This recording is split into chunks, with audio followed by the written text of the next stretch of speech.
The coffee was still warm when Rebecca Hale vanished in the lakeside town of Sandusky, Ohio, population over 25,000. The October night arrived with a thin rain and cold wind blowing along the Erie shore.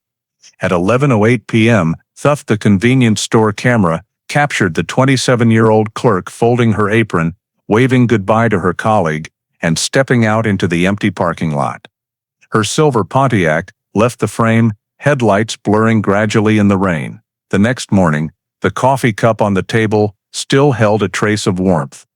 The living room light was still on, but Rebecca never returned. What happened in the next 7 hours would haunt Sandusky for the next 15 years. Before diving deeper into the story, don't forget to subscribe to the channel and hit the notification bell so you don't miss the latest cases. October 1999, Sandusky, Ohio. Wind from Lake Erie blew through, carrying damp chill over the quiet, narrow streets. Rain fell lightly like silk, rolling down the flickering sign of the Speedway convenience store on the corner of Monroe. Inside, Rebecca "Becky" Hale, 27, had just finished a shift longer than 10 hours. She folded the apron stained with coffee and fryer oil smells, hung it on the hook, greeted her colleague with a tired smile. The doorbell jingled as she pushed out, cold air hitting her face, making her cheeks flush red. The parking lot was nearly empty. Only her silver Pontiac darkened under the rain. Becky pulled her jacket closer, inserted the key, turned on the lights. Yellow light from the headlights swept across the wet pavement, reflecting off the bare trees. In the store's security camera, the last image was just a small figure in a dark raincoat and the fading red streak of taillights in the thick rain. After that, the screen went blank. The road east of Sandusky was silent, no cars passing. Rain fell steadily all night, washing away every trace. The next morning, the sun rose weakly through thick fog. In the small second-floor apartment in the Cedar Point area, the living room light was still on, the half-empty coffee cup on the table, the milk foam settled. The window was ajar, curtains swaying lightly in the wind. The bed was smooth, jacket hung over the chair, spare keys still on the hook. Helen Hale, Becky's mother, called from her home in Huron. The phone rang long, no one answered. She thought her daughter overslept, but by mid-morning, the ring still echoed steadily in the emptiness. On the fourth call, she began to fear. Helen drove to Sandusky, stopped in front of her daughter's apartment. She knocked, called her name, then pressed her ear. Only silence answered. When she saw the calendar still open to the previous day and the wall clock stopped at 11:12, a chill ran down her spine. Helen picked up the home phone, dialed 911, voice trembling. "My daughter didn't come home last night." About 10 minutes later, the first police car arrived. Red and blue lights flashed on the water-stained brick walls, reflecting in the rain puddles in the walkway. An officer stepped out, pulled the tape, noted the location. The mother stood silently on the porch, hands clasped tightly. The radio chatter mixed with rain, pen scratching on paper, all blending into the monotonous sound of a morning where a search began. None of them knew that from that moment, Rebecca Hale had become a name that would haunt Sandusky for the next 15 years. That same afternoon, Lieutenant Alan Pierce was assigned to the scene. He stood on the second-floor apartment porch, watching water flow down the steps and the muddy footprints the forensics team had just left. No signs of struggle, door not forced, everything intact, as if Becky had just stepped out to buy milk from the corner store. But in missing persons cases, the normalcy is often the most frightening thing. Pierce jotted notes quickly, then ordered the blockade of the route Becky usually took. The search team was mobilized that day. 4 patrol cars, 2 K-9 units, and over 20 volunteers divided the area around Sandusky Bay. As evening fell, fog thickened, flashlights swept through wet bushes. Radio crackled dryly in the wind. Unit 3, negative visual, proceeding east. Under dim headlights, figures and dogs trailed along the path, boots sinking into soft mud. No one spoke much, only breathing and rain. As night fell, Helen Hale still sat in the nearby police car, arms wrapped tightly around her daughter's jacket. Pierce stopped by, said softly, "We're doing our best, Mrs. Hale. Tonight we'll continue searching around the bay." She nodded, eyes sunken, voice choked. Becky never ran away. She hated going far alone. Local news began reporting in the evening broadcast, missing Rebecca Hale, 27, last seen leaving Speedway on Monroe Street at approximately 11 p.m. Becky's smiling photo in her blue uniform appeared on screen with the contact number. Outside the police headquarters, rain still fell steadily. In the darkness, patrol cars moved slowly on slippery roads, rotating lights, sweeping fences, and wet lawns like searching for a soul. Day 2, the search expanded. From the small neighborhood around Cedar Point, the team pushed deeper north, where lowlands and lakeside woods, firefighters, police, even volunteer students were mobilized. They carried maps, radios, and high-power flashlights. Smell of damp grass and gasoline mixed in the biting cold air, each in a direction, scouring every meter of land, every ditch. They found a beer can, a pair of rubber gloves, some nylon bag scraps, but nothing related to the missing girl. Pierce pointed to the map spread on the car hood. "If she's not in this area, maybe turn toward Fremont." A red circle marked the expanded area, sweeping through the western suburbs. Day 3, rain stopped but fog still thick. A construction worker spotted faint tire tracks imprinted on the dirt road leading to the outskirts. The tracks headed toward the pine forest, then abruptly stopped. They photographed, took mud samples, but traces eroded by water. "Could be her car," a young officer said, "but why stop in the woods?" Pierce just silent, his gaze toward the misty road, where only mud mixed with dry leaves remained. Evening, search paused for new planning. Day 3 report ended. No visual evidence, no trace of subject. Helen Hale sat on her daughter's apartment steps, watching police cars leave, red lights reflecting in her eyes. An officer beside said softly, almost to himself, "It's like she disappeared into the air." Pierce heard but didn't respond. He looked toward Lake Erie sinking into darkness, where waves lapped the rocky shore with soft sounds like breathing. In his mind, something told him Becky didn't leave voluntarily. She was still somewhere, in the woods, in the water, or under the damp cold mud out there. But to find her, they needed more than flashlights and faint hope. They needed a sign, however small. And tonight, no one had it. Morning of Day 4, fog shrouded the woods west of Sandusky, where County Road 214 cut through lowlands leading to Fremont. A road maintenance worker, Earl McKinney, drove the route to clear broken branches after the rainy night. Glancing in the rearview mirror, something reflected silver light inside the thick bushes. McKinney braked hard, backed up, got out.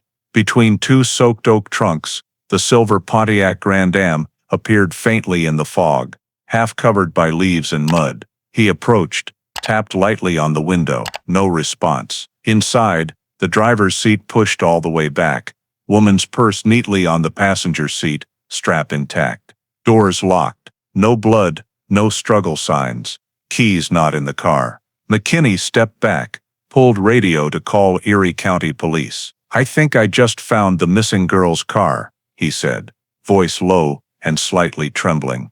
When Lieutenant Alan Pierce arrived, the clock showed past 10 a.m. He stood in the muddy lowland, pungent smell of rotting leaves. Last night's rain erased all traces around the car. Branches covered in thin moss, wheels half sunk in mud. "How long has it been here?" Pierce asked. McKinney replied, "I passed this route 2 days ago. It was clear then," meaning the car was brought here no earlier than night 2, at least 2 days after Becky vanished.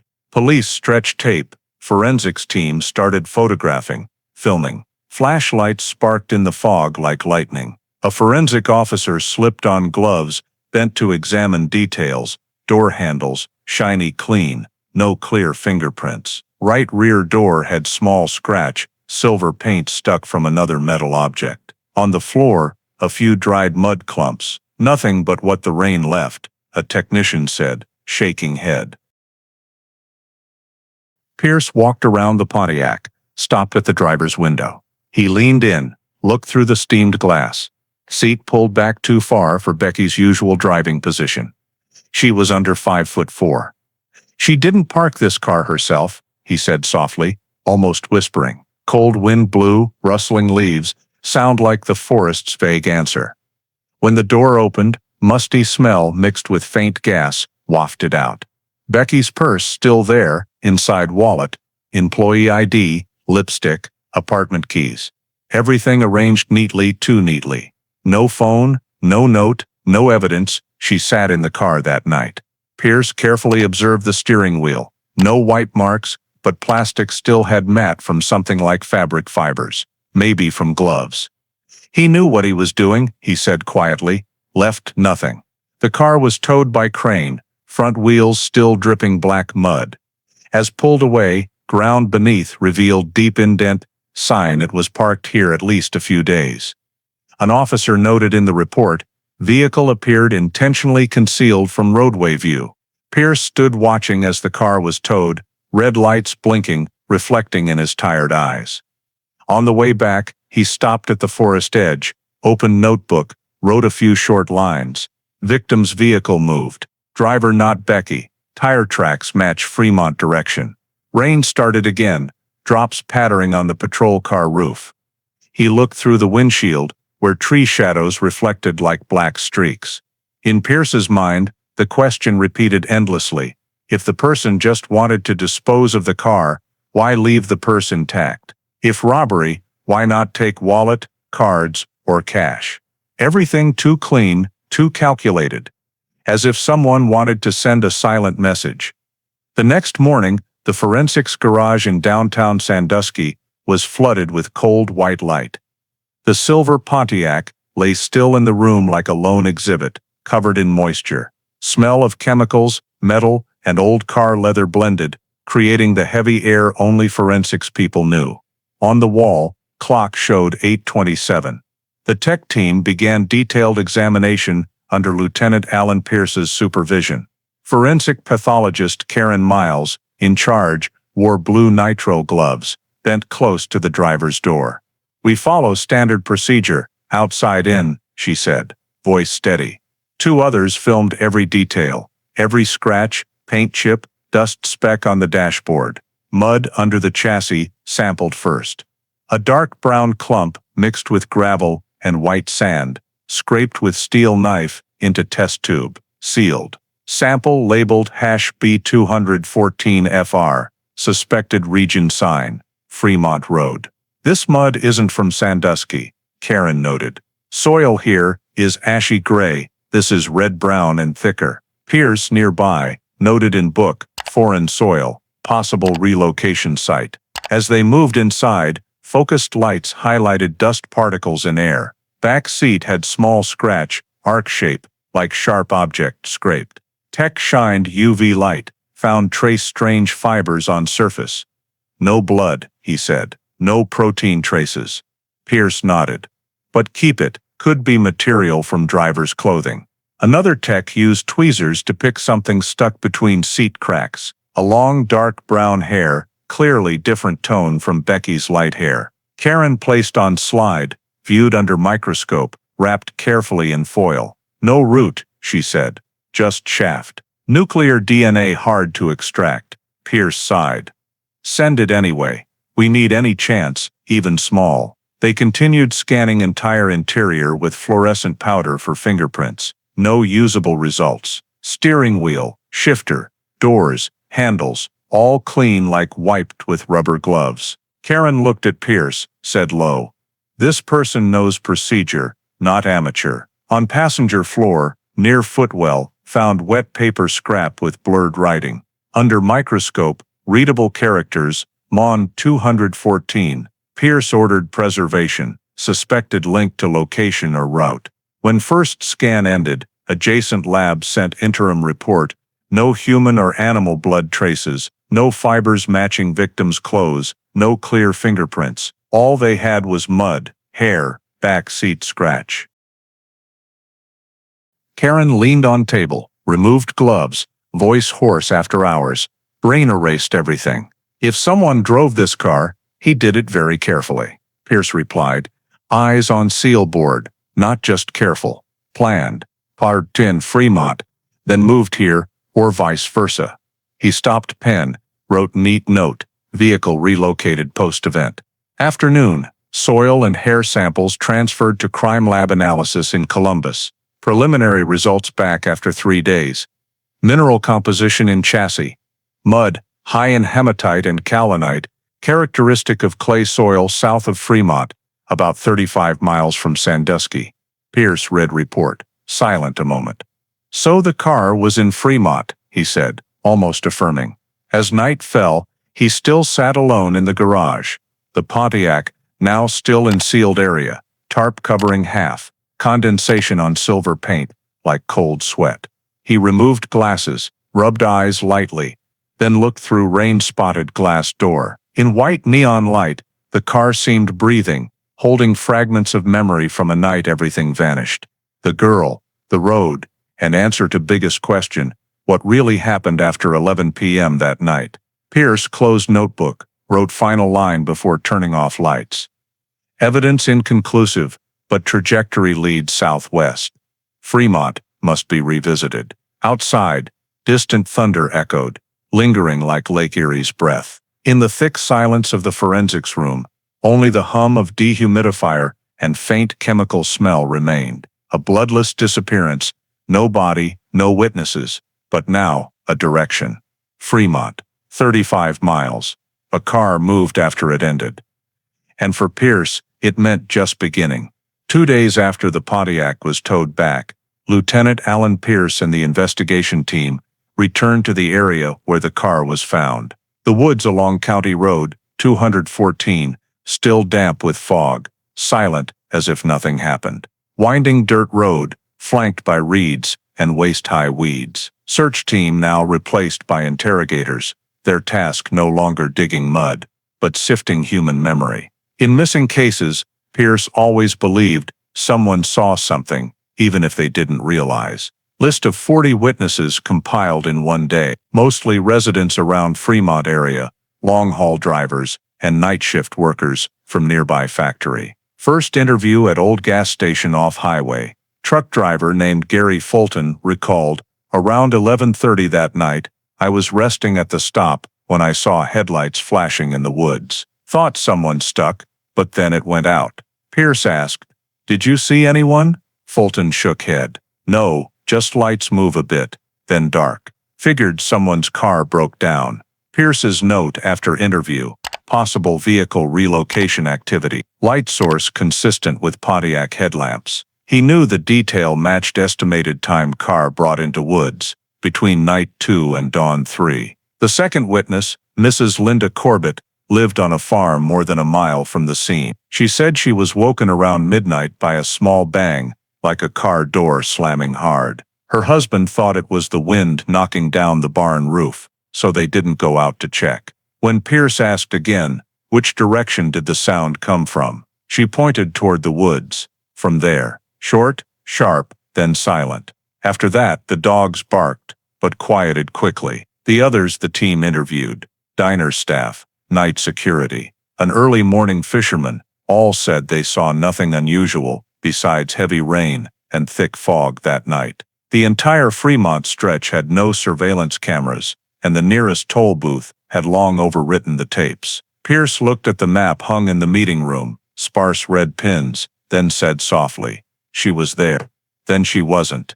The next 3 days, they continued expanding the interview range. A young couple who passed the area said they saw small car lights moving slowly out of the trail around 1 a.m., but weren't sure what vehicle. When shown the Pontiac photo, both shook heads, don't remember clearly, just red taillights. In the report, Pierce noted, unconfirmed visual, consistent timeline. In Fremont town, a garage attendant reported someone called asking about cleaning car interior early Tuesday morning, just hours after the headlights were seen. Caller was male, deep voice, spoke fast, no name left. Recognize the voice? Pierce asked. The man shrugged, not sure. But sounded familiar, like someone local. Slim lead, but it made Pierce think of Jack Merritt Jr., son of the firefighter who volunteered in Becky's search. Records showed Merritt worked at a garage just a miles away.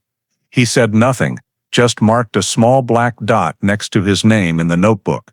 Final interview day, Pierce met Helen Hale. The mother exhausted, gaunt after 4 days of almost no sleep. She said Becky had no habit of going to Fremont, never mentioned anyone there. She was afraid of driving at night. Just work and home, Pierce silently noted. When he asked if Becky had anyone close recently, Helen just shook head. No one. She spent all time on work. Evening, back at headquarters, Pierce sat looking at the compiled wallboard, 40 statements, hundreds of trivial details, car lights in woods, door slam, strange caller, faint tire tracks, none solid enough to form a lid. Everything like faint glows in the case's thick fog. He stood, looked out window. Outside, rain started again, drops scattering on glass. No cameras, no witness, saw person leave the car. All just shadows, he said to himself. In the end-of-day report he wrote briefly, interview summary, no witness observed suspect, timeline remains uncertain. Subject's last known visual, Speedway 11 p.m. After that, total void. Pierce folded the notebook, leaned back in chair, eyes heavy. In his head only echoed the young officer's words from the scene 4 days prior, "It's like she disappeared into the air." And this time, he had to admit, it was exactly like that. In the days after completing the witness list, Lieutenant Alan Pierce shifted focus to the group with potential direct connection to Becky. He sat in the small meeting room, whiteboard covered in photos, maps, notes, and a series of names circled in red ink. In disappearances like this, the perpetrator is rarely a stranger. Often someone who crossed the threshold, earned the victim's trust, and then exploited it. 3 names stood out from personal files and statements from Becky's friends, colleagues. First, Evan Rourke, ex-boyfriend. They met while Becky worked at the convenience store, broke up about 8 months before she vanished. Rourke, 29, refrigeration repairman, fined for public disturbance after arguing with Becky outside a bar earlier that year. He had control issues, a colleague of Becky's said. After breakup, she changed her number, but he still tried contacting. Pierce and Officer O'Neill went to Rourke's home in southern Sandusky suburbs. Small apartment, cluttered, smell of cigarettes and machine oil. Rourke cooperative, but voice weary. "Haven't seen her since February. She wanted to forget me, and I let her," he said. Police took DNA sample, checked truck and clothes, no matches. When Pierce asked where he was October 11th night, Rourke replied, "Night shift at the cold storage. Surveillance cameras. Check it." Data confirmed. 1 suspect cleared. Second was Frank Dillard, 46, regular customer at Becky's store. In colleague statements, many mentioned him warily. He came near closing, bought a water bottle, then stood talking to Becky forever, one employee recalled. She said he followed her to the parking lot a few times. Pierce summoned Dillard to headquarters. Man in wrinkled shirt, dull eyes behind thick glasses. He said he was just casual acquaintance, that Becky was very nice and helped pick sale items. When asked about appearing around Fremont Woods, Dillard insisted, "I don't know where Fremont is. I live alone, don't drive at night." Forensics took hair sample, checked criminal record, just old traffic violations, no violence. DNA results from comparison showed no match to strange hair in car. Third suspect was Toby Hines, 23, young colleague on shift with Becky the night she vanished. Per time clock data, Hines left store at 10:40, 20 minutes early, said he had a headache. Camera showed him driving black Ford Bronco out of lot minutes before Becky. When interrogated, Hines nervous but cooperative. Left when rain got heavy, didn't want to get stuck, he said. Home before 11. Mom can confirm. Alibi verified, no contradictions. However, Pierce still felt something off. He reviewed store footage. Becky cleaning counter, bent to pick fallen receipt, looked up at window, that glance fleeting, but made him pause frame longer. In cold white light, Becky's face reflected a moment of hesitation, like recognizing someone outside, but lens blurry, unclear. Pierce zoomed, saw only blurry figure behind rain-streaked glass. Can't identify, technician said. He saved the frame, marked with note. Possible recognition. By weekend, DNA report from Columbus back, no matches to any sampled, strange brown hair still enigma. No DNA, no witnesses, no strong motive. We're chasing ghosts, O'Neill said, leaving lab. Pierce didn't respond, just closed notebook. That winter came early. Wind from Lake Erie whipped through police headquarters parking lot in Sandusky, carrying waves of damp, cold snow. Lieutenant Alan Pierce sat in office, facing nearly 200-page report just sent from Columbus lab. First sheet bolded, forensic report, case hash 99OH714. He removed glasses, rubbed temples, then began reading. Page by page, results presented in dry numbers. Mud sample from Pontiac chassis, no blood traces, no human DNA, just mineral mix and red clay. Chemical analysis confirmed 98.7% match to soil sample from Fremont suburbs. Dark brown hair found in car, no root, insufficient cells for nuclear DNA extraction. Mitochondrial DNA test inconclusive. Small scratch on back seat, no biological material. All fingerprints from interior blurry or overlapped, unusable in AFIS system. Final conclusion, bolded in black ink. No DNA profiles suitable for comparison. No blood detected. No usable latent prints. No trace evidence of struggle or transfer. Vehicle soil analysis indicates post-event relocation from Fremont area. Pierce set file down, looked out window. Outside, sky gray, snow pelting glass like cold dust. Everything he hoped would open a new direction. Hair, mud, scratch, now meaningless numbers. They only confirmed what he knew. Car moved after it ended. No more, no less. Internal meeting that afternoon. On screen, Ohio map with two bright points, Sandusky and Fremont, exactly 35 miles apart. Young officer presented, if considering time Becky left store at 11 p.m., and car seen in Fremont Woods around midnight, travel distance reasonable in 40 minutes. But no cameras, no clear witness to driver. Pierce nodded, voice hoarse. We can affirm one thing, she was taken out of Sandusky, possibly that very night. Taken, not left, someone said quietly. Room silent. Media cooled. Evening news stopped mentioning Rebecca Hale, just small lines in local section. Police continue to investigate missing Sandusky woman. In coffee shops, people talked about it with half-curious, half-wary tones. Like a strange winter tale, Helen Hale still called police weekly, asking for updates. Pierce always answered gently. We're still looking, Mrs. Hale. But inside, he knew they were at a dead end. January 2000, case officially shifted to pending evidence. Investigation room left with two periodic monitors, Pierce and O'Neill. Their file cabinet held dozens of sealed bags, scene photos, soil samples, negative results, interview transcripts, everything gathering dust. Each time opening cabinet, Pierce felt cold metal smell waft out, like time stopped. One evening, he sat alone in evidence storage garage, turned on small desk lamp. On table was photo of Becky smiling at her 27th birthday party, candlelight, reflecting in her eyes. Next to it her purse, still with sealed items in plastic bag. Pierce opened old notebook, wrote note. All forensic leads exhausted. Probability of recovery minimal. Case approaching cold.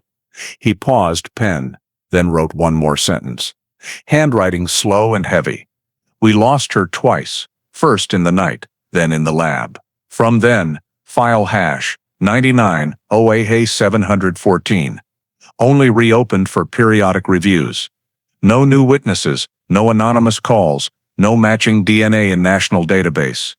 Pontiac, after analysis, transferred to state crime storage, covered in gray tarp and locked.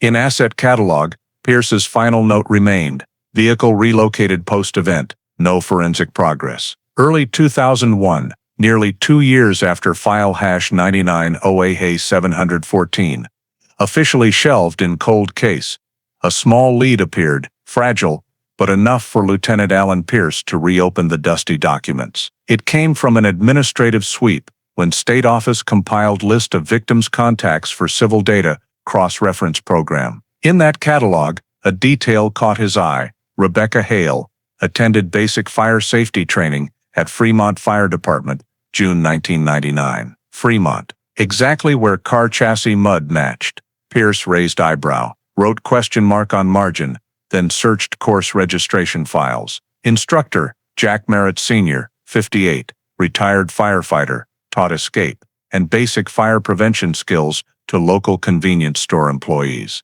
Attendee list had Art Hale, Sandusky Speedway. He stared at the line long. Pierce pulled old witness reports. One heard vehicle in Fremont Woods night, Becky vanished. Location less than 2 miles from old Fremont Fire Station. Vague feeling in him crystallized. He called Fremont PD office for Merritt's record copy. No priors, no complaints. Man described as exemplary, friendly, helpful. In gloomy late March afternoon, Pierce drove to Fremont. Fire Station 4 on Suburban Road, red brick walls, large silver-painted garage doors. Shift guard recognized Merritt name, said he'd retired over 5 years, now lived with family on outskirts near Portage River. He joined the search for the missing Sandusky girl, remember? With his son, Jack Jr., then police intern. Old firefighter said, voice tinged admiration. Father and son helped several nights. That detail silenced Pierce. He asked, who called them in? The other shrugged. No one. Merritt heard on radio, volunteered, said he taught her. That night, Pierce met Jack Merritt Sr. at small house on Fremont Forest Edge. Silver-haired man, tall build, slowly opened door, smell of wood smoke and machine oil wafting. He received Pierce, in living room hung with old fire photos, team pictures, water trucks, field trainings. When Pierce mentioned Rebecca Hale name, Merritt's eyes briefly sank, then he smiled lightly. I remember her. Small girl, polite speech, a bit shy. Disappearance, so sad. Just wanted to help search. Pierce asked about night he joined search. Merritt said he and son joined volunteers, swept South Fremont area 2 consecutive nights, found nothing. Jack Jr. was in Sandusky PD training course, wanted experience. Both us pitied the poor girl. He spoke calmly, but hands gripped chair arms. Pierce noted carefully, hid thoughts. After meeting, he stopped at local personnel files. Jack Merritt Jr., 24, former Fremont police intern, later security for transport company. No priors, then file noted. Terminated 2000 for inappropriate conduct with female colleagues. Note not detailed, but made Pierce pause long. He marked line in red pen, then phoned O'Neill. Think we have someone to talk to. Next morning, Merritt Jr. invited to Fremont headquarters to supplement info for old missing case. He appeared polite, confident demeanor, neat shirt, hair slicked back. When Pierce asked if he knew Becky beyond class, Merritt smiled, met her just 2 sessions, asked a few fire procedure questions. That's all. Then added, tragic, what happened? Remember helping search. Pierce observed how he spoke, each sentence precise, cautious, like pre-thought. When requested DNA sample for database update, Merritt no objection, just smiled. Nothing to hide. Sample sent to Columbus, but Pierce knew useless. Car hair insufficient for comparison. Few days later, O'Neill reported, no evidence, no DNA match. But listen, Merritt called department to join search just hours after missing broadcast. Too quick, like he knew ahead. Pierce silent.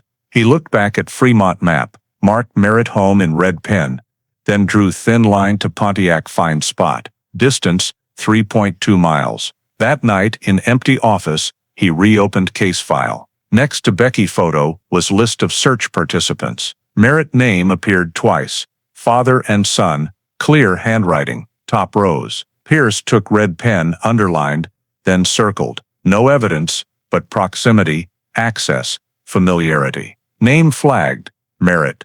He closed file. Desk lamp, casting on tired face. Outside, Fremont slept under thin fog, but in Pierce's head, a name began repeating, clearer, Merritt. No evidence, no confession, no graspable mistake, but a veteran investigator's instinct told him he'd touched something truly important. After Fremont meeting, Lieutenant Alan Pierce submitted supplement report to Erie County Office, Merritt name circled red and labeled person of interest. But that file, though carefully presented, lacked power to shake a nearly 2-year evidence-less case. No DNA, no witnesses, no clear crime signs, just thin suspicion. In April 2001, file hash 99, OH714 shelved again, this time not on his desk, but in Sandusky police basement storage. Following years passed in cold silence of forgotten file.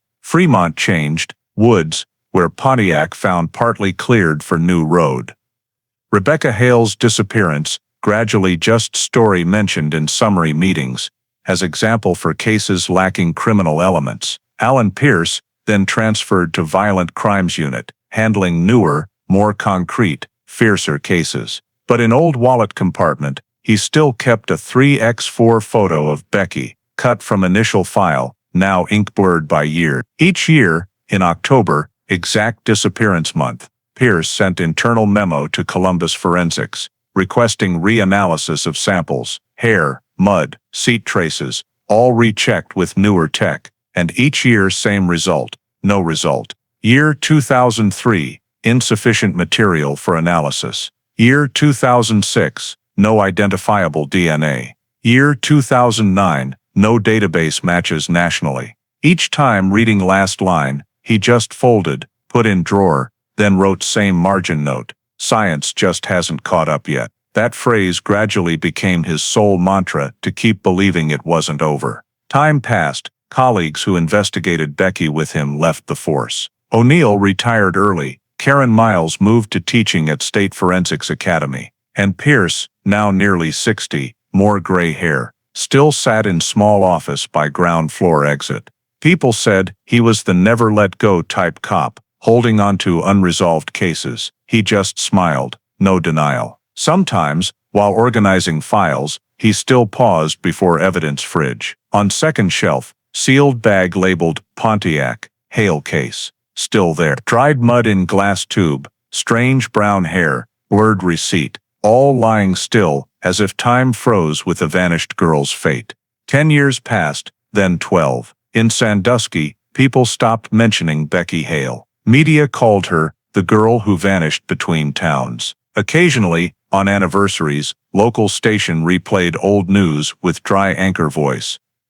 No further evidence in 1999 disappearance, then sound faded into new ads. June 2013, Pierce, then advisor to Cold Case Unit, returned to Fremont once more. He drove Old Road, stopped at Wood's Edge where Pontiac once found. Trees grown thicker, ground covered in weeds. He stepped out, smell of damp earth and pine resin-filled nose, as if time hadn't faded anything. He bent, picked small shard, looked around, just wind, insects, steam rising from ground. Back in Sandusky, he went to evidence vault, reopened old file bag. Reports yellowed, seal paper discolored. He flipped pages, eyes stopped at final line in 2001 report, no evidence linking Merritt Sorner or Jr. to the case. Further investigation suspended.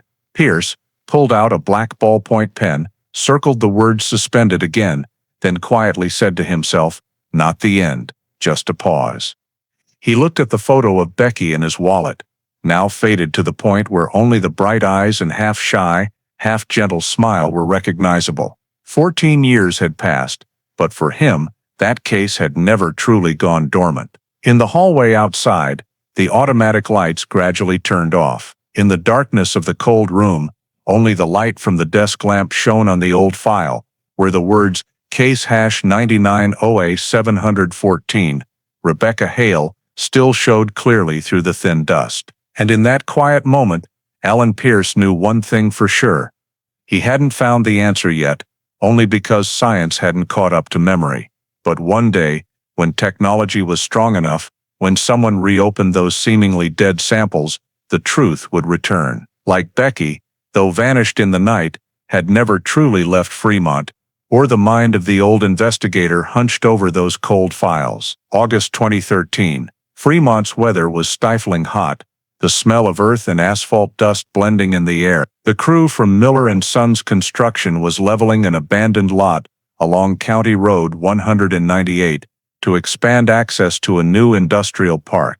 Around just past 7 in the morning, as the second excavator clawed deep into the red clay layer, the operator suddenly lowered the arm, then signaled to stop the machine. "I think there's something weird down here," he said, voice slightly trembling. Under the thick, damp soil, something gray-silver glinted, mixed in mud and sand.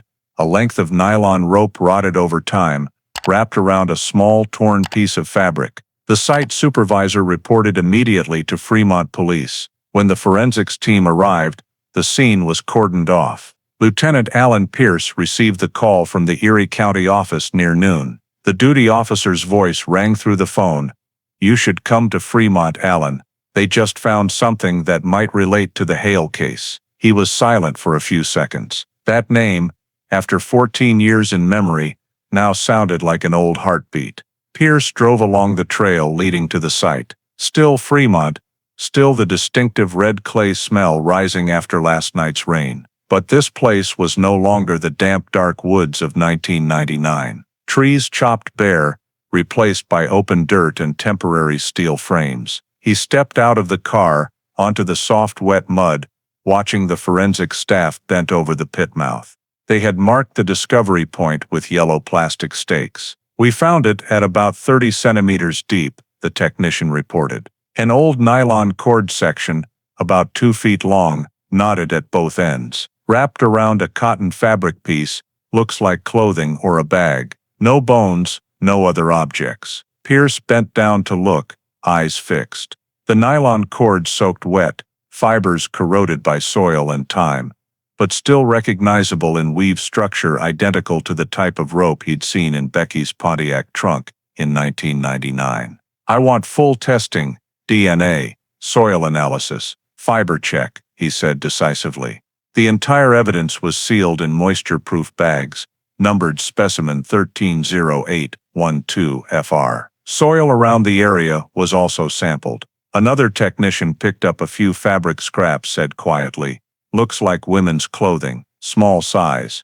Internal news spread fast. 3 days later, preliminary report from Columbus Lab sent back. Results on the fabric piece, female DNA traces, but no match to any profile in National CODIS database. However, genetic characteristics fit North American European descent group, and especially, soil adhering to the nylon cord had mineral composition fully matching the mud from Becky's Pontiac chassis in 1999.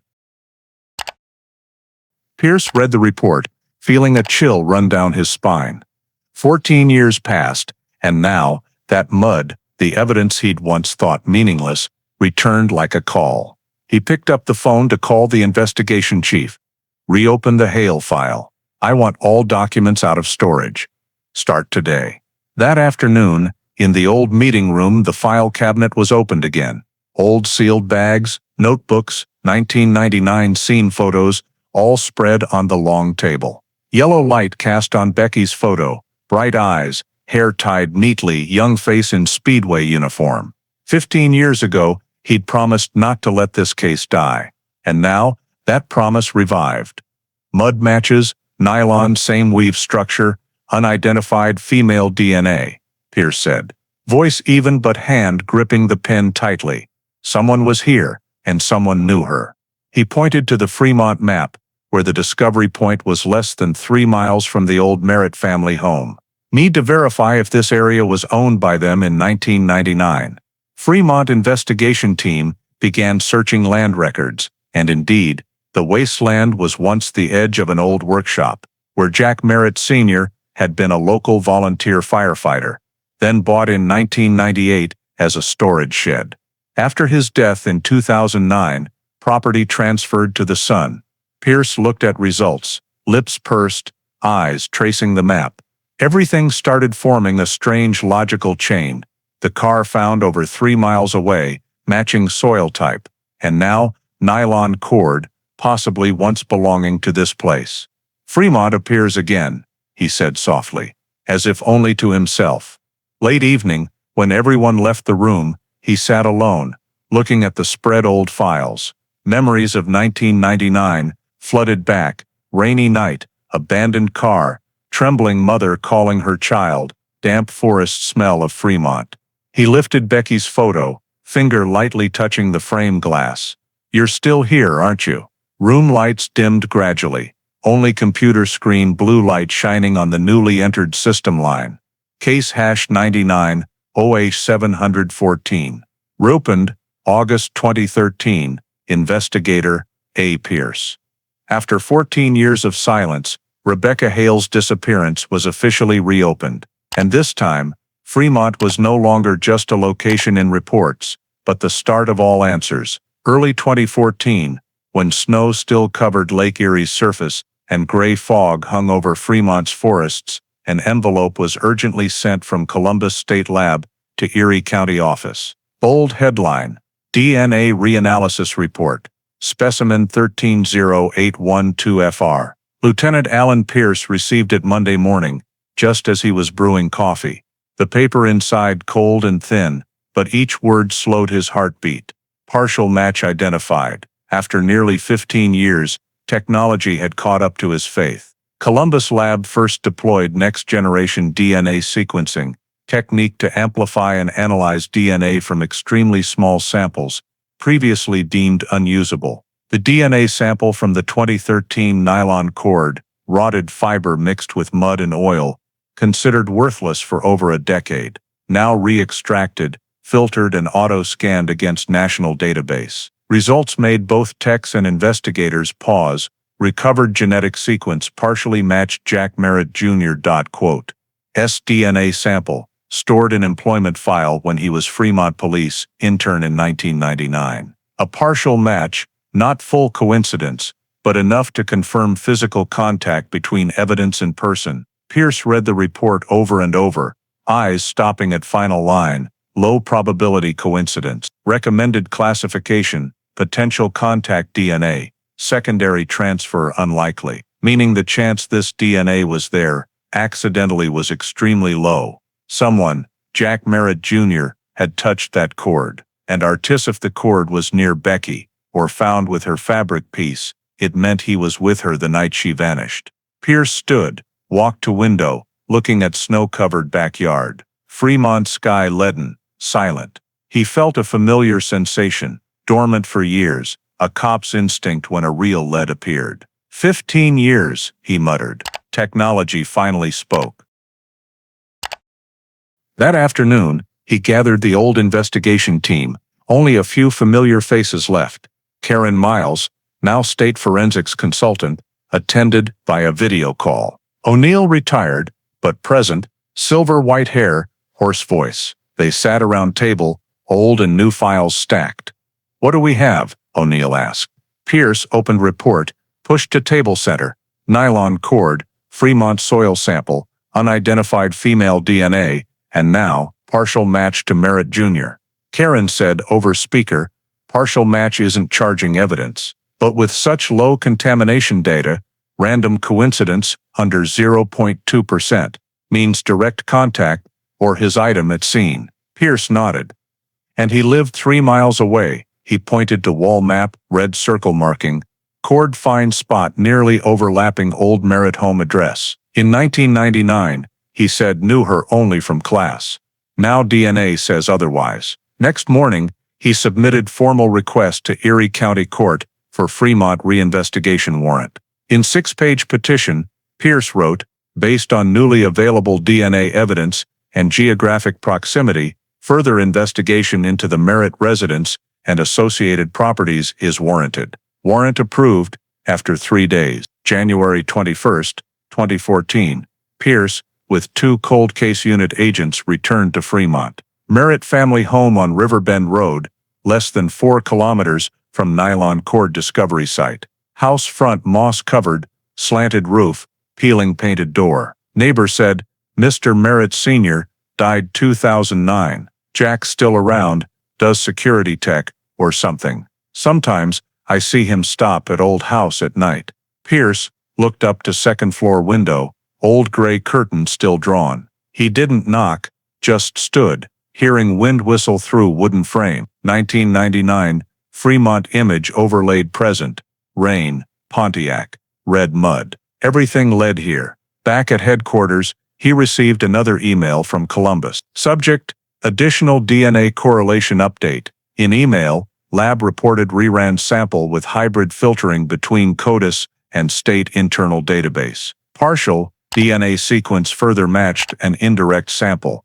The fabric from Becky's jacket, seized in 1999, stored 15 years. 2 traces, one from new evidence, one from old, intersected at same genetic point. No more doubt. Merritt Jr. S DNA had touched something belonging to Becky. Pierce leaned back in chair, closed eyes. In his mind echoed the young woman in car, headlights through rain, then vanished. Everything returned, this time not memory, but truth, gradually closing. He picked phone, called Erie County Prosecutor Chief. I have new DNA match. I want search warrant for entire Merritt properties and auxiliary land in Fremont. This is no longer hypothesis. Other end silent a second, then reply.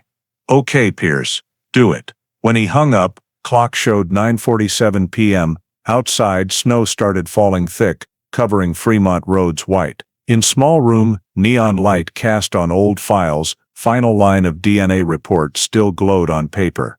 Evidence suggests direct contact between Rebecca Hale and Jack Merritt Jr. prior to her disappearance. For the first time in 15 years, Rebecca Hale's story was no longer a disappearance, but a crime being named. February 3, 2014, Fremont sky overcast, thick fog shrouding town edge trees. When police convoy stopped before wooden house number 147 Riverbend Road, neighborhood quiet enough to hear tires crunch on damp gravel.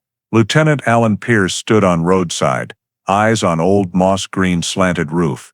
This was once home of Jack Merritt Sr., retired firefighter, whom he'd met 13 years ago. Now house owned by son, Jack Merritt Jr., but per records, no one lived here regularly. Search warrant signed by Erie County Court just hours before. Pierce held paper in hand, wind flipping corner lightly, smell of damp iron and pine resin in cold air. No one's been in over a year, local officer said. Neighbors say Jack Jr. stops by at night sometimes, turns on basement light, then leaves. Pierce looked down road, where faint tire tracks still imprinted.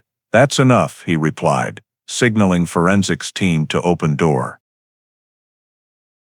Old rusty lock snapped with dry crack, heavy wooden door opened, revealing dusty dark hallway. Musty smell mixed with old machine oil and something acrid, hard to identify. Smell of buried time. Flashlights swept walls, scanning faded family photos. Jack Sr. in firefighter uniform, next to short brown-haired boy, young Jack Jr., with woman long deceased. On table open toolbox, few new paint cans still capped sticky. Someone painted recently, forensic technician Miles noted, hand lightly touching smooth wall. New color over old, still smells. Pierce looked around, sofa-covered white sheet, curtains closed tight, empty fridge. House like preserved and waiting for someone to return, or a secret to be found. They moved to basement through kitchen back door. Wooden stairs creaked under each step. Deeper down, machine oil smell thicker, spreading in air like heavy fog. Flashlight beams hit walls, reflecting mottled paint patches. In room middle, old iron hook hung from wooden beam. Around it fresh dark gray paint strokes. Hang marks, Miles said quietly. Someone tried to cover. Pierce bent to floor, where old wood painted blotchily over. He signaled technician use UV light. Purple-blue light swept floor, and then a thin glowing streak appeared. about 8 inches long, against wall base. Dried blood stain, old and wiped, but still reacting to fluorescent chemical. Entire basement suddenly dead silent. Miles whispered, "This is human blood, I'm sure. Sample now." They pried up a plank lightly. Under dust and new paint, still brown-red seepage into wood grain. Sample sealed, labeled FR14HB1. Another technician found thin fabric scrap, caught under nearby wood strip, similar material to 2013 sample. Pierce stepped back, looked up around dark basement, flashlight sweeping ceiling, where cobwebs clung thick. He said softly, 15 years, and she was here. Entire scene sealed. They continued checking rest of house. In garage, machine oil smells stronger. On table half-open new paint can. Next to it nails box, electrical wire, and broken plastic pipe. In corner, iron cabinet full of old papers, paint purchase invoices, receipts from Fremont hardware store. One dated October 15, 1999, just 4 days after Becky vanished. That afternoon, preliminary mobile lab tests confirmed blood stain under floorboards matched Rebecca Hale's DNA. Hearing report, Pierce sat silent. All room sounds seemed gone, only slow heartbeat. He closed eyes a moment, then said softly, "This is the confinement scene." News spread fast internally. State office report confirmed. Forensic evidence indicates direct contact and probable confinement of victim within Merritt residence, meaning Becky had been here, possibly alive then. Pierce requested recheck all Merritt family assets. Civil records showed Jack Merritt Sr. died 2009 of heart disease. Only living related to house was son, Jack Merritt Jr. In latest residency list, he lived alone in Fremont suburbs, security technician for electronics company. Pierce stood before house as dusk fell. Car lights reflecting on basement window where they'd found blood. He pulled notebook, wrote few short lines. House of Merritt Sr. Confirmed site of contact. Victim DNA located. Senior deceased 2009. Junior remains primary suspect. As he left, cold wind from Portage River blew, flapping seal tarp on basement door. Below, room sank into darkness, eerily silent. 15 years, that house had kept it secret until new paint was no longer enough to hide traces of an old crime. And now, only one person could tell the truth. 2 weeks after searching the Riverbend Road house, Lieutenant Alan Pierce returned to Fremont, bringing final DNA results from Columbus lab. Report confirmed what he'd sensed from stepping into that basement, blood stain under floorboards. Fully matched Rebecca Hale. No more doubt. Becky had been there. She was injured, possibly confined. And the only one who could answer what happened was Jack Merritt Jr. But to get arrest warrant, Pierce needed one more link, direct DNA evidence of Merritt Jr. on old evidence, the nylon cord. Employment file DNA sample, only enough for partial comparison, not legal proof. They needed a fresh sample, obtained without formal request, for absolute confirmation. February 19, 2014. Pierce contacted Ohio State Investigation Task Force. Closed meeting in his small Sandusky office. 3 present, Pierce, BCI agent Hannah Cole, and Fremont PD, Inspector Mark Reddick, on table city map. Red pen marks where Merritt Jr. frequented. He's security system maintenance tech, Hannah said, flipping file. Monitors cameras, installs surveillance gear, schedule not fixed, but he stops at Tiffin Road Speedway gas station every Monday morning. And smokes like a chimney, Reddick added, smirking. Pierce nodded, eyes cold, then we'll wait there. 3 days later, 5:40 a.m., Fremont sky, overcast, melted snow into thin mud on road. Black pickup stopped by gas pump. Man in thick jacket stepped out, tall build, face half hidden by knit cap. Task force surveillance camera panned slow. Jack Merritt Jr., 38 years old. Salt and pepper hair, expressionless face. He pumped gas while pulling cigarette pack, lit, leaned on vehicle for a few puffs. When he ground butt on cement and tossed, unmarked white BCI car rolled immediately. Hannah gloved, bent to pick still smoldering butt, into sealed plastic bag. Sample labeled FR14 DNA field. Got it, she said, voice low. 3 days later, Columbus results back faster than usual. Priority possible homicide connection. First line of report nearly made Pierce hold breath. DNA profile obtained from cigarette butt matches 100% with DNA profile extracted from nylon cord. Probability of coincidental match less than 1 in 1.2 billion. Pierce read 3 times. Hand slightly trembled folding paper, but voice calm calling Hannah. We got him. That afternoon, emergency meeting at Erie County Prosecutor's Office. Small room, thick air. On table, Pierce presented evidence diagram. Nylon cord, fabric with victim DNA, soil type match, to Pontiac chassis mud, blood in Merritt Sr. basement. And now, Merritt Jr. Is, fully matching DNA on same evidence. No gaps left, Pierce said. Science has spoken. Prosecutor, Laura Stokes reviewed file, nodded. I'll sign arrest warrant request within 24 hours, but prepare yourself. He's son of a respected former firefighter here. Public won't accept easily, Pierce replied, voice low but truncated here, but continuing as per instruction firm. I don't care who they respect, I only care who made that girl die in that basement. March 2014, Fremont, Ohio. Air still smelled of melting snow and wood smoke. Dreary morning like the atmosphere in Fremont Police Department's emergency meeting. Lieutenant Alan Pierce sat at table head. Before him, signed arrest warrant. Bold print.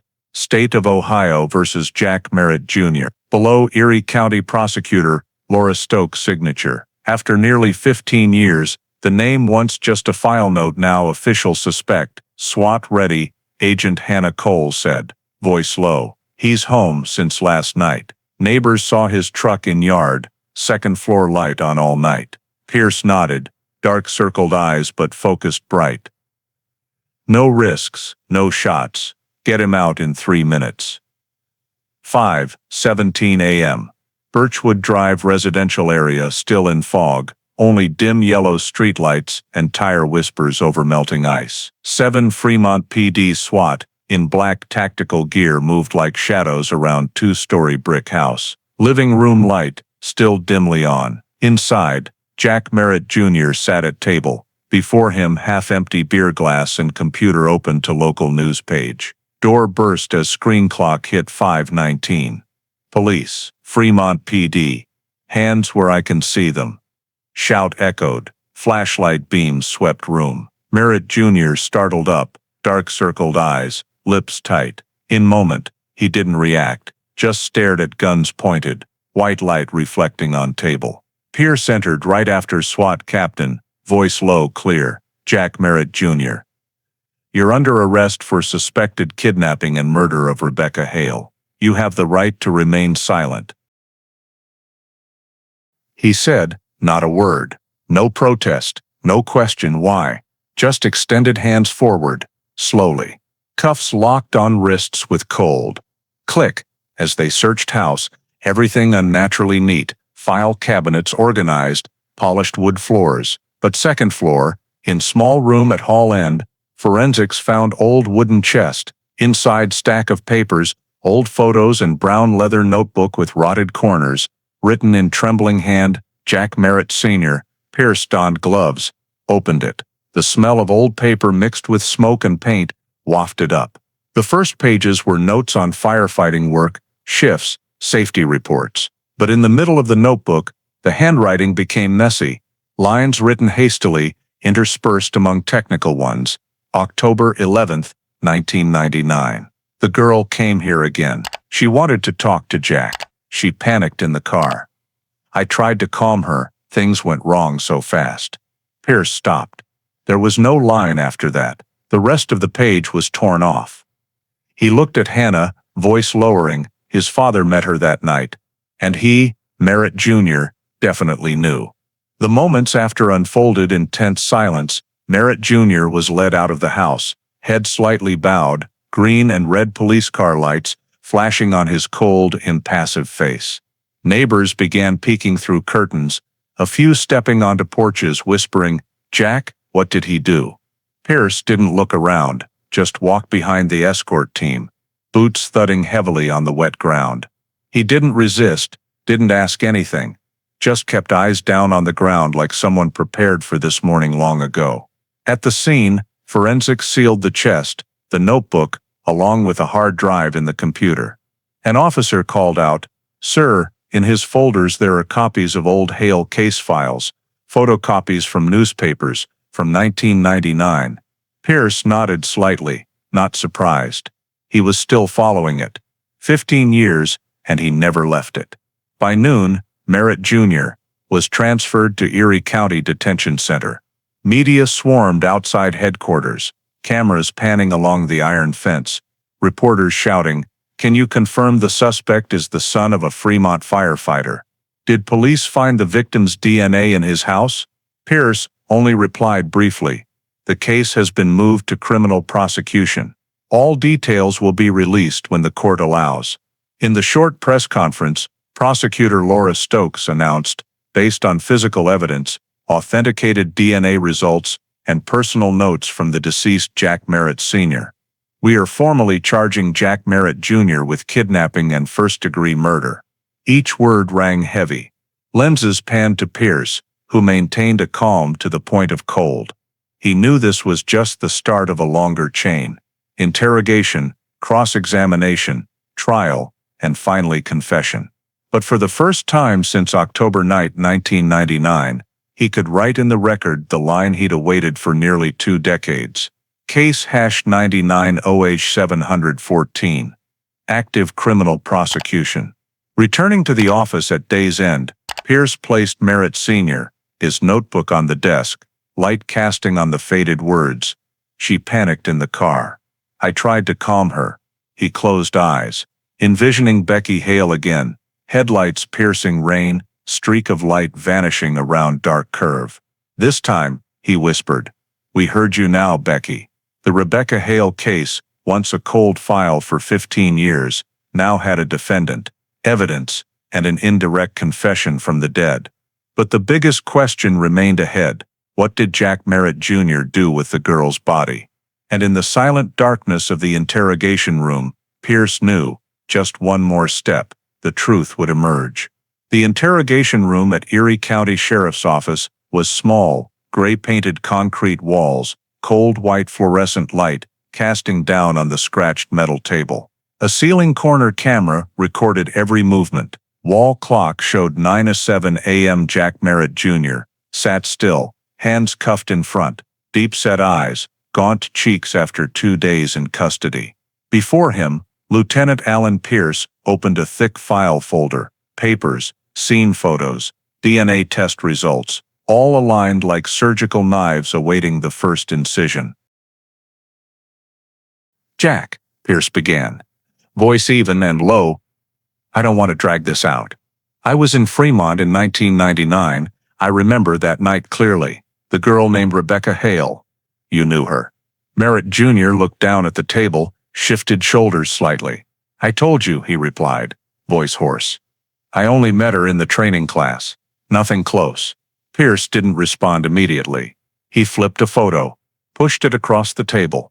Photo of the nylon cord found in Fremont, evidence numbered 130812FR, bagged in plastic, light reflecting on frayed silver fibers. He raised eyebrows, but didn't look down. "No, hundreds of cords like that in any workshop, but only one carries your DNA," Pierce replied. Light, but sure, and it was found where she vanished. Air in the room slowed. A small click sounded. Sound of Pierce's pen activating, then silent again. He opened the latest Columbus report, read slowly. DNA profile obtained from cigarette butt matches, 100%, with DNA extracted from nylon cord recovered at Fremont site. "That's scientific evidence, Jack," Pierce continued. "No sentiment, no error."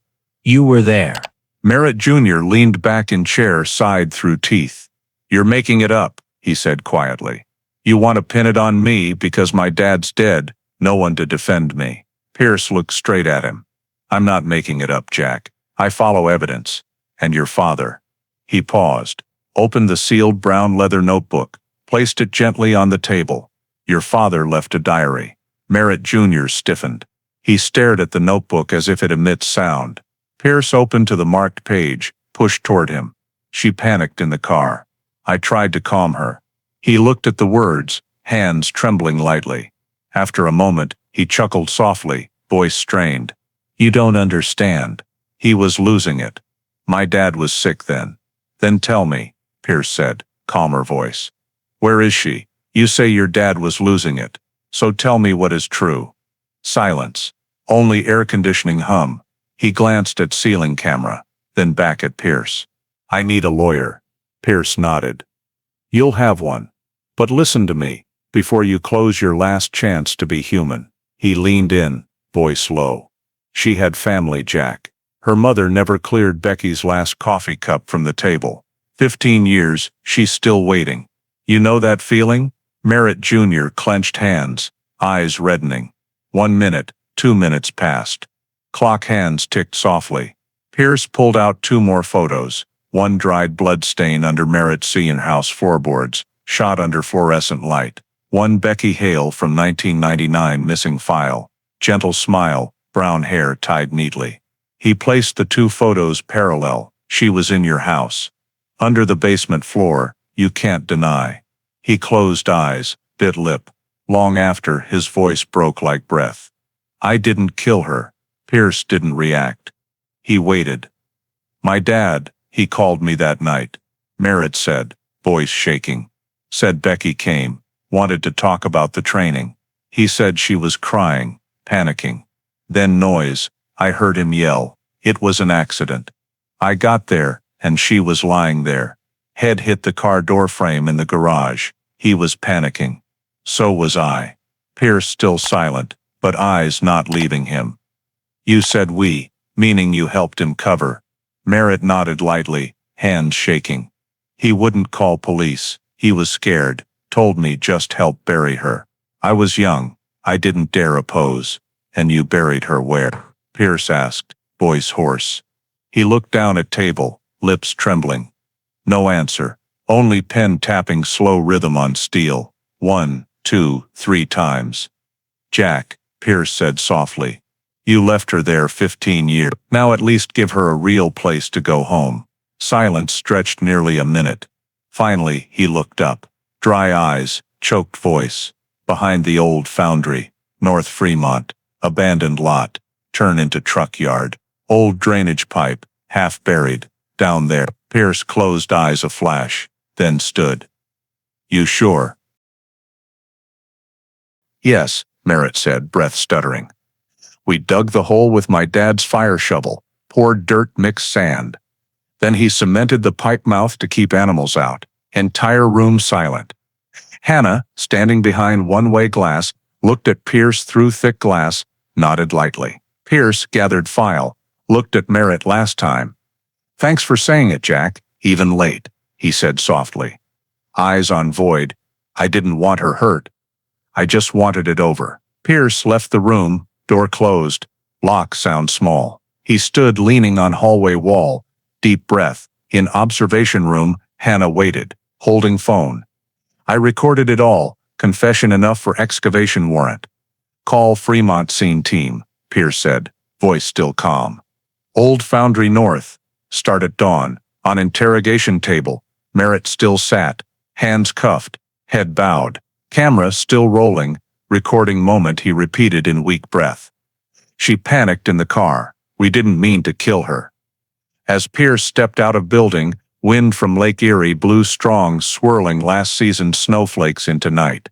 He looked up at gray, hazy sky, where in 1999, Rebecca Hale once walked under rain and vanished without trace. Finally, he knew where to find her. And as first dawn light tinted Fremont sky, excavation team prepared to leave station, heading toward abandoned North Foundry, where secret of 15 years waited unearthed from cold earth. Morning of March 4th, 2014, Fremont sky covered in thick white fog. Road into North Industrial Area, sunk in moisture, weeds knee-high, rusty, hawthorn steel, foundry, sign nearly collapsed. Old factory building, perforated tin roof, whoa, mottled walls, stood lone in forgotten land, over a decade. This was once where Merritt Sr. worked in fire brigade, and now, exactly where his son pointed in confession. Forensics and Fremont police set yellow barriers around area. On cracked concrete,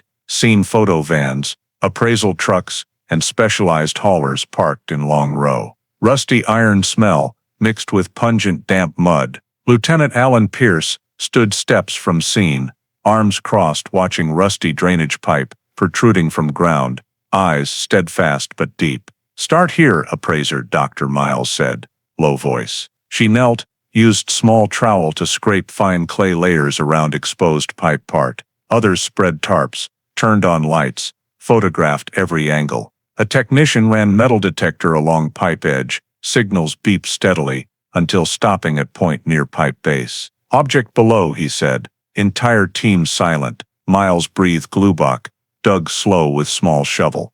Damp, heavy soil, clay sticking to tools. After about 30 minutes, dark fabric piece emerged.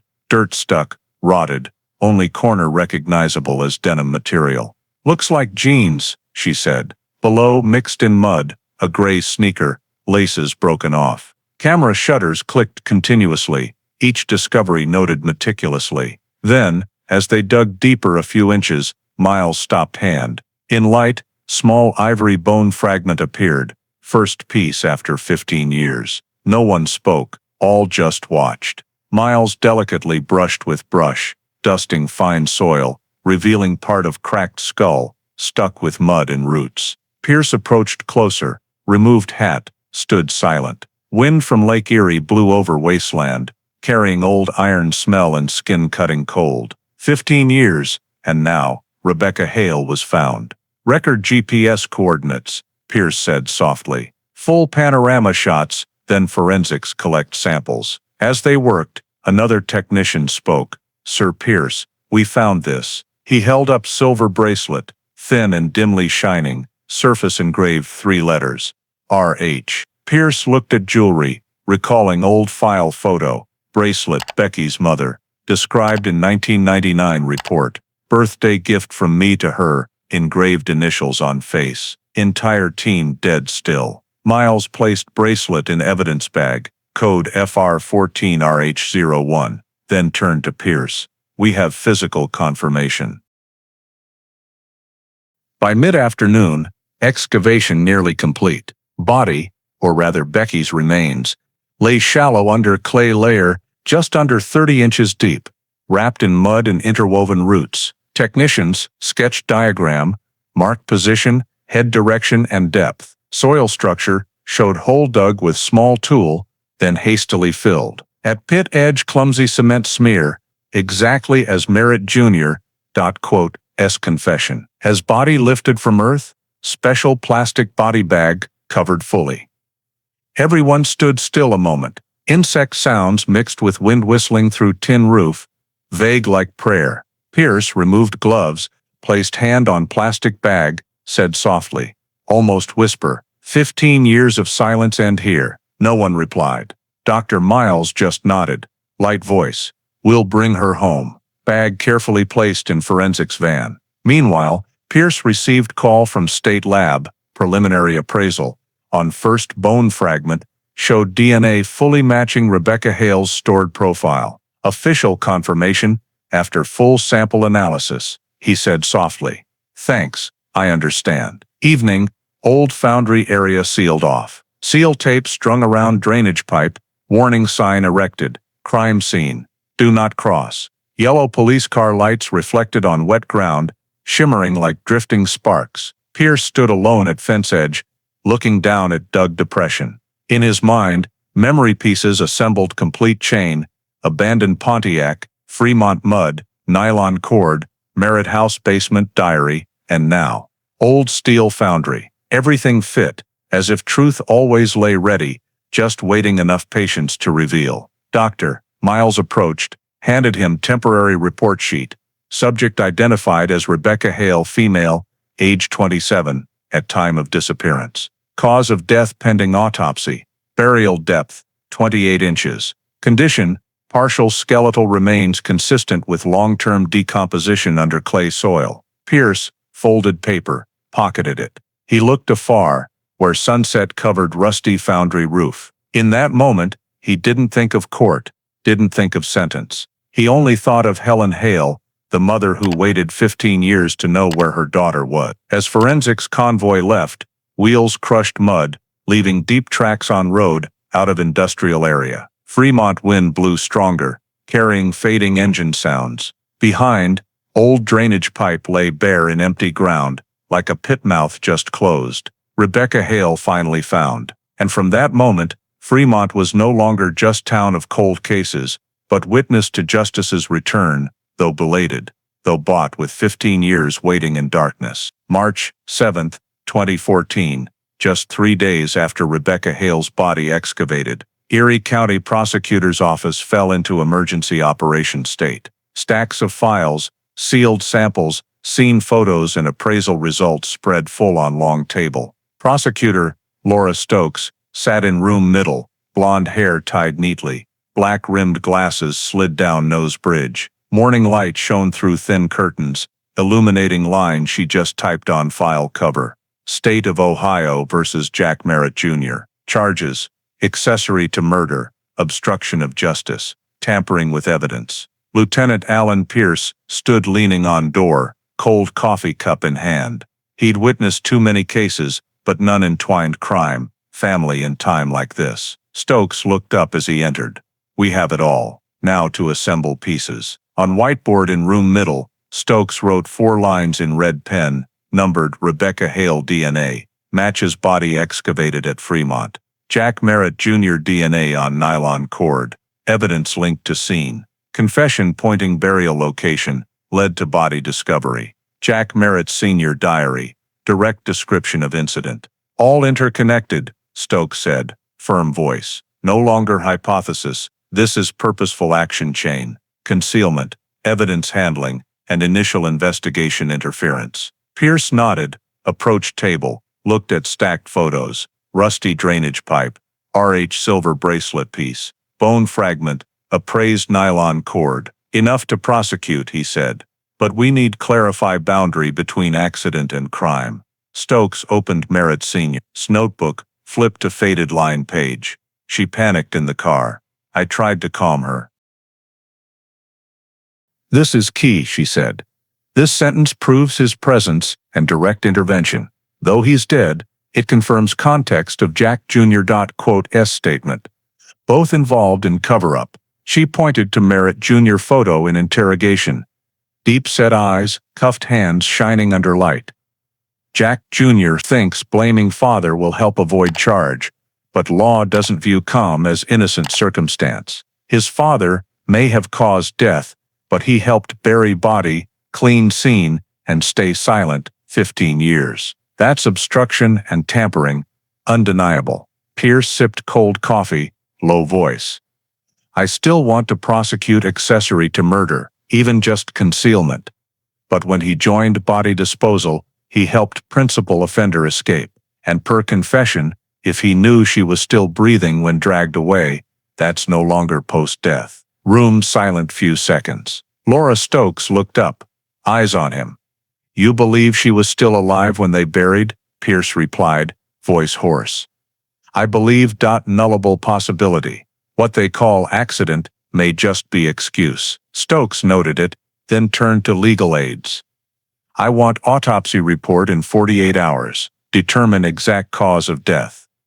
If signs of asphyxiation or head injury incompatible with car accident, we can upgrade charge. An aide, Evan Ruiz, handed her preliminary report stack. Based on skull and remaining tissue condition, signs of offset skull crack, likely strong blunt impact. No neck fracture signs, but compressed ribs, indicating buried not fully deceased. Room suddenly dead silent. Stokes looked up, eyes cold. If so, we're talking manslaughter, even second-degree murder. Pierce gripped the file tightly, said softly, 15 years, and she could still speak. Afternoon. The prosecution team finalized the file. On the projector screen, Laura Stokes presented the evidence chain, like a seamless logic sequence. DNA sample from nylon cord confirms Merritt Jr. present at scene. Merritt Jr. Psych confesh led to excavation location matching actual terrain. Merritt Sr. Psych confirms time and fatal event. Victim DNA at Merritt Sr. House proves Becky held there. All form a closed evidence chain. We have no living witnesses, Stokes said. But we have science, logic, and indirect confession. A 15-year cold case, and now every piece fits perfectly. Pierce looked up at the board, where scene photos pinned in chronological order. Speedway 1999, Fremont Woods 2013, Riverbend Basement 2014, Foundry Excavation 2014. He said softly. She led us through every step. When the clock showed 7:45 p.m., Laura signed at the end of the indictment. The pen scratched clearly in the silent room. She said softly, almost to herself, 15 years of dirt and lies. Now it's time for truth. The paper stamped red, Feld, State of Ohio v. Jack Merritt Jr. Criminal indictment, November 2014.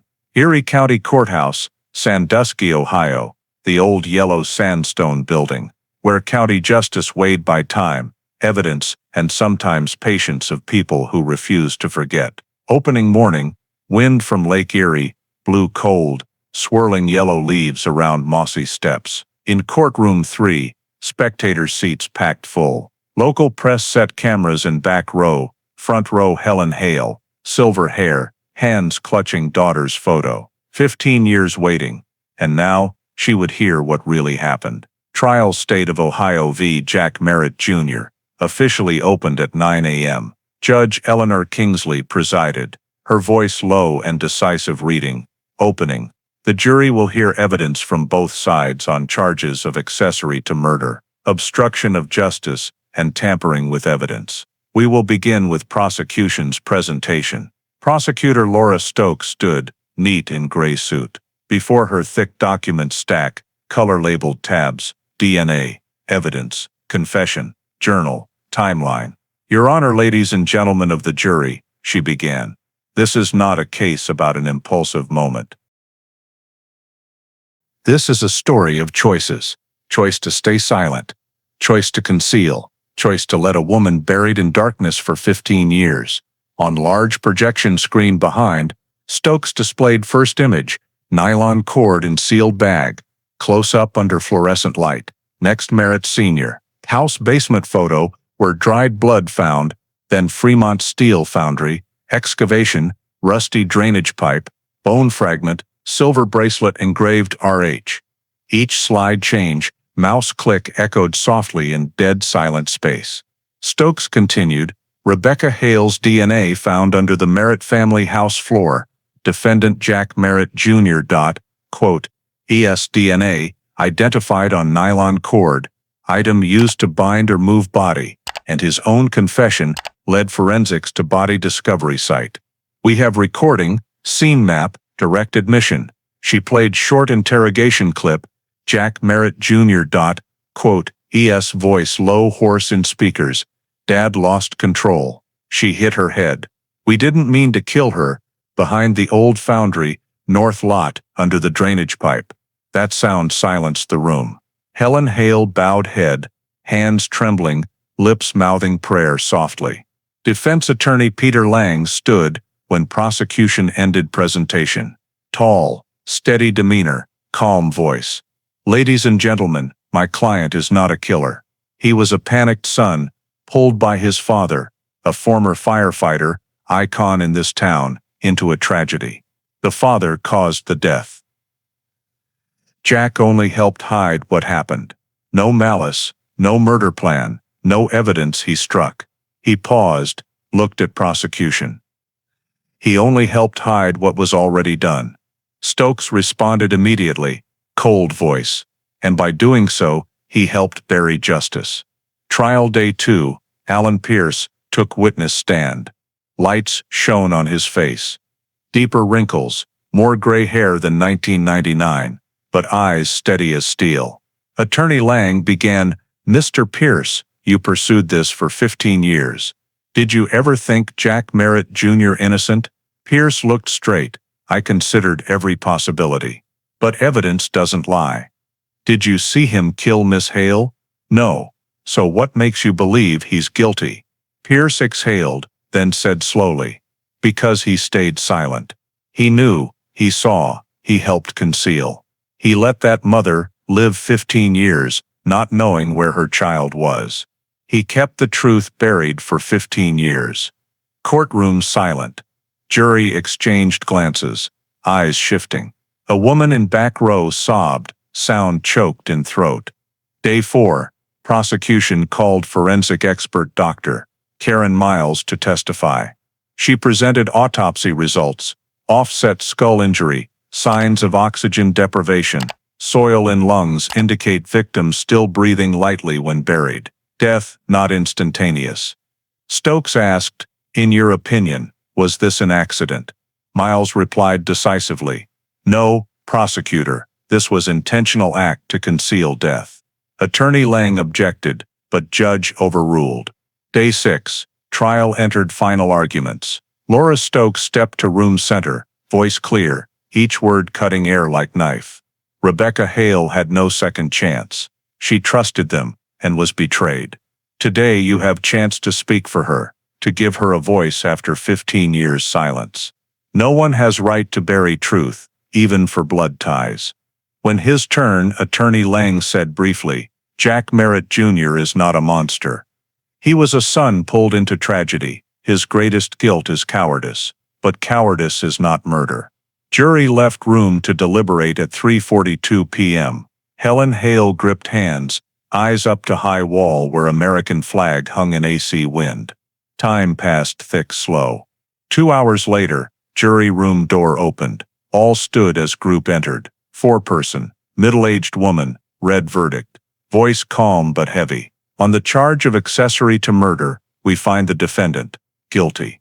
On the charge of obstruction of justice, guilty. On the charge of tampering with evidence, guilty. That sound like hammer on cold iron. Helen Hale burst crying, hands hugging daughter's photo tightly. Laura Stokes bowed head, while Pierce just stood silent. Eyes straight, lips mouthing familiar words. It's over.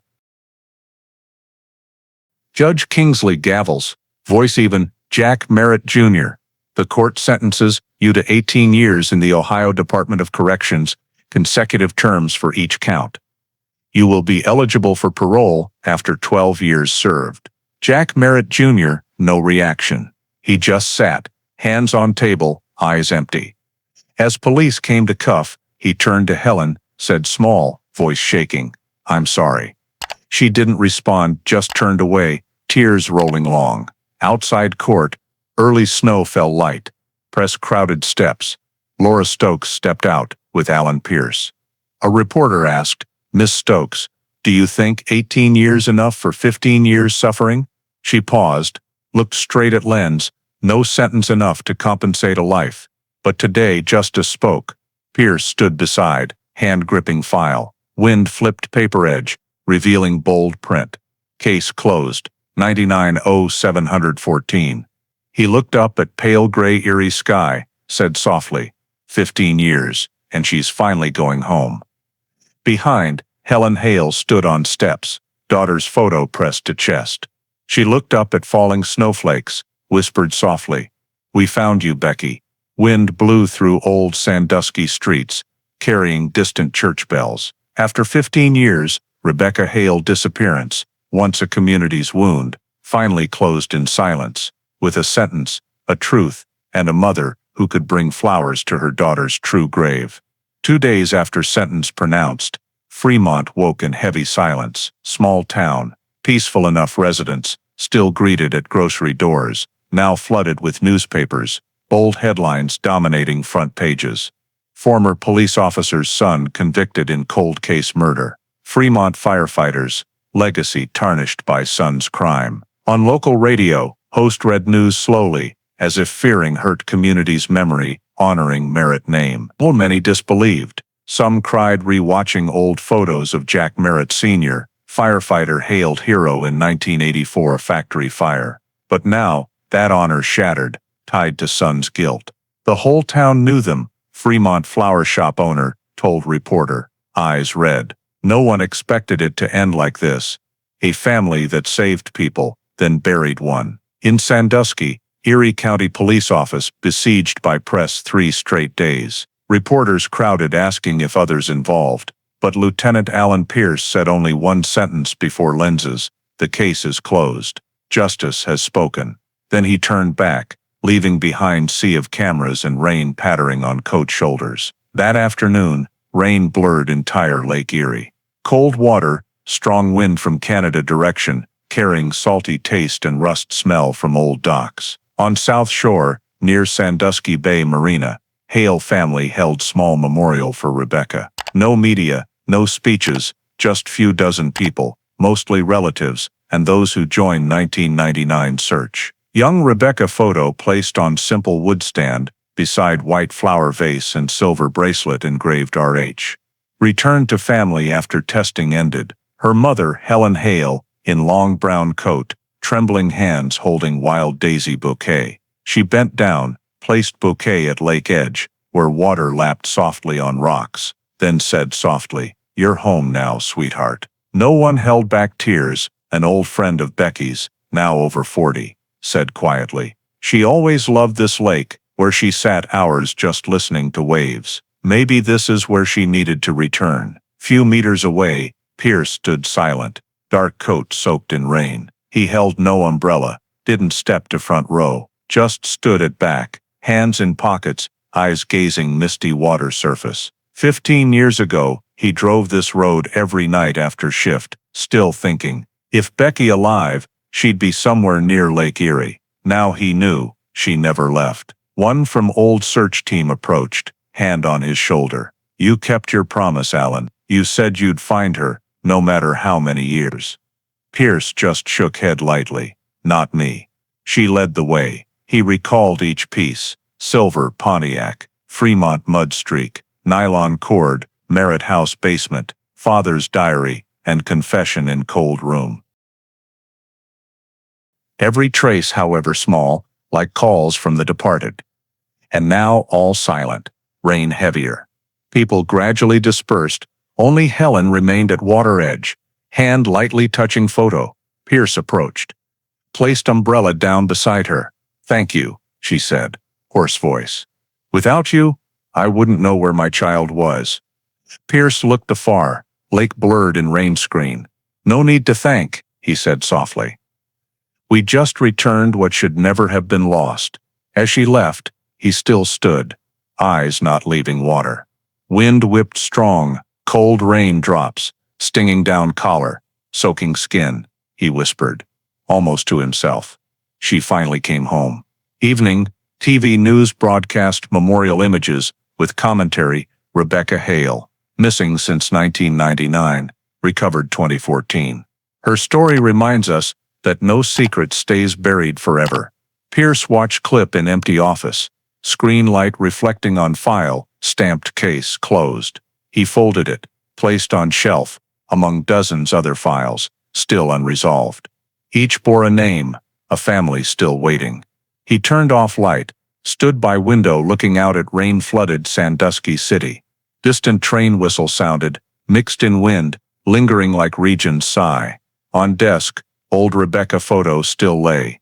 Gentle smile, warm eyes, no longer reminder of loss, but proof that sometimes truth knows how to rise from mud, even if it takes half a lifetime to find. Fremont would quiet again.